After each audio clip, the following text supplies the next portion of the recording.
Action. आपको अम्मा जी से इतनी बहस करने की क्या जरूरत है? अब अम्मा जी हैं पुराने ख्यालों की तो हैं ना, और कुछ गलत भी तो नहीं कह रही है वो। अरे दुनियादारी की बातें ही तो समझाती हैं, दुनिया से अलग तो नहीं रह सकते ना। तो क्या चाहती हो? मान लिया उनकी बात, पढ़ाई लिखाई छुड़वा के शादी कर दे आपको की?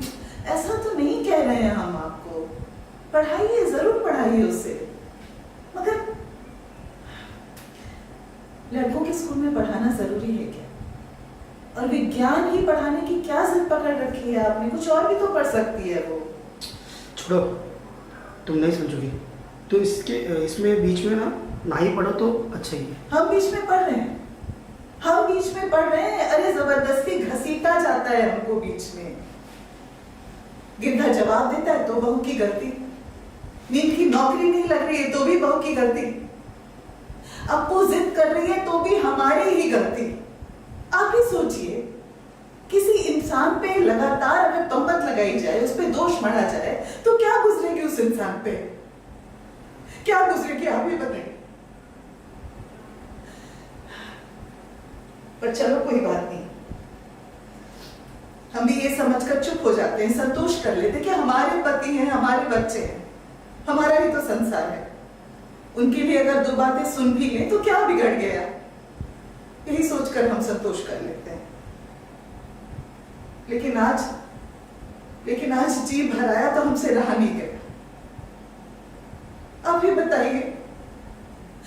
बताइए क्या गलती है हमारी, क्या किए हम, क्या दोष है हमारा? कभी कोई शिकायत की है हमने आपसे? कभी कुछ मांगा है हमने आपसे?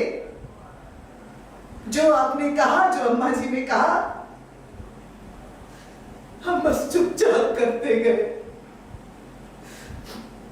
चूड़ियां गिर गई है हमारे घर के काम करते करते, मगर कभी मुझसे छू तक नहीं किया हमने, कभी कोई शिकायत नहीं की।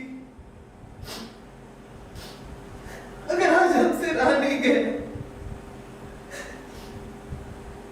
अबू के भविष्य की बात आई है, हम कहेंगे, जरूर कहेंगे। आप उसे पढ़ाना चाहते हैं, उसके सपने पूरे करना चाहते हैं, करिए, जरूर करिए। अरे हम भी तो यही चाहते हैं, हम मां है उसकी। लेकिन आप इतने बड़े बड़े सपने दिखा रहे हैं उसे। आज वो वैज्ञानिक बनने की बातें कर रही है, आप दोनों भूल रहे हैं,